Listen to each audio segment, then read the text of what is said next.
আজ আমি গল্প পড়ে শোনাও বইয়ের একটি গল্প বলবো। গল্পটির নাম বাপের সম্পত্তি। লিখেছেন চুত্রত, অনুবাদ করেছেন শামসুল হক। কোনো এক সময় শহর থেকে অনেক দূরের এক গাঁয়ে বাস করত এক ধনী বুড়ো আর তার দুই ছেলে। বুড়ো ছিল খুবই অসুস্থ। মারা যাওয়ার আগে সে তার প্রিয় দুই ছেলেকে ডাকলো, তার ধন সম্পদ তাদের দিল। সেসব কিভাবে রক্ষা করতে হবে তা 3টি ধাঁধার সাহায্যে বলে দিল। এই যে আমার সোনা মানিকেরা, একটা কথা বলে যাই শোনো। যদি আমার মতো সারা জীবন ধনী থাকতে চাও, তবে এখন আমি যা বলছি তা তোমরা অবশ্যই মেনে চলবে। প্রথম হচ্ছে, তোমরা অবশ্যই বড় বাতির আলোয় খাবার খাবে।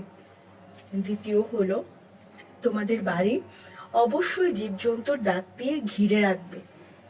আর 3 নাম্বার হলো, আমি তোমাদের কিছু তেঁতুল বীজ দিচ্ছি। কিভাবে খেলে সেগুলো অনেক দিন ফুরবে না, সেটা তোমাদের মাথা খাটিয়ে বের করতে হবে। হ্যাঁ বাবা, আপনি যা বললেন আমরা তাই করব, দুই ছেলেই একসঙ্গে উত্তর দিল।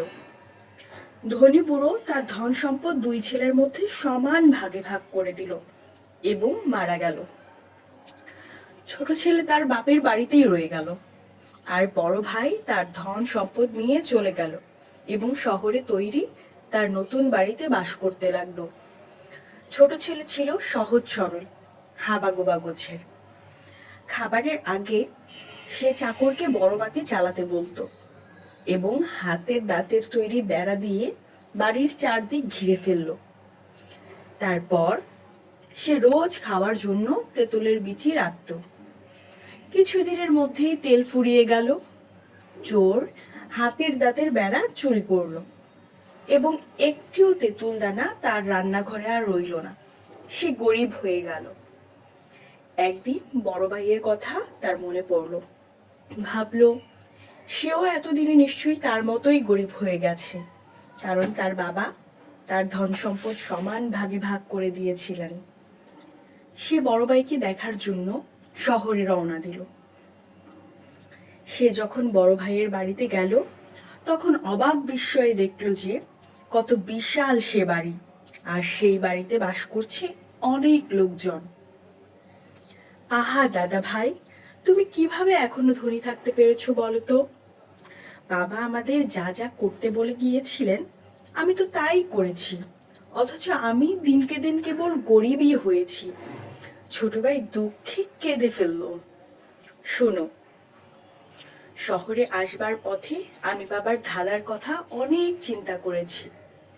প্রথম ধাঁধা, বড় বাতির আলোয় খাবার খাওয়া। এর মানে কি? এর অর্থ সূর্য ডোবার আগেই খাওয়া দাওয়া সেরে ফেলতে হবে, আর এতে করে তেলের খরচ বাঁচবে। দ্বিতীয় ধাঁধাটি হচ্ছে জীবজন্তুর দাঁত দিয়ে বাড়ি ঘিরে রাখা। আমি চোরের হাত থেকে বাড়ি রক্ষা করার জন্য কুকুর পোষবার কথা ভেবেছি। আর তৃতীয় ধাঁধাটি ছিল তেঁতুল বিচি কিভাবে খেতে হবে। তা যদি তুমি জানো, তবে খাওয়ার মতো খাদ্য তুমি অনেক দিন পাবে। শহরে আসবার পথে আমি কিছু তেঁতুল বিচি খাই, আর বাদ বাকি বাড়ির চারপাশে ছিটিয়ে দিই।